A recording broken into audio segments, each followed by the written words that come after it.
अजित पवार हे पत्रकारांवरती संतापलेले बघायला मिळाले। पत्रकारांना ते म्हणाले की तुम्ही बेडे आहात का। तर अजित पवार हे माध्यमांसमोर बोलत होते आणि त्यावेळेला ते पत्रकारांवरती संतापलेले बघायला मिळालेले आहेत। दादा संदीप क्षीरसागरांबरोबर चर्चा झाली।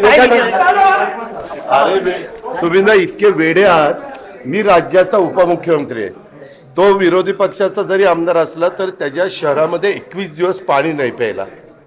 तो सांगायला आला की दादा त्याच्यातनं काहीतरी मार्ग काढा। मी त्या जिल्ह्याचा पालकमंत्री आहे। आता पालकमंत्री असल्यानंतर लोकप्रतिनिधी येणार ना, भेटणार ना। आम्ही पण विरोधी पक्षात असताना चंद्रकांत दादा पाटील पालकमंत्री होते, मी जायचो, भेटायचो।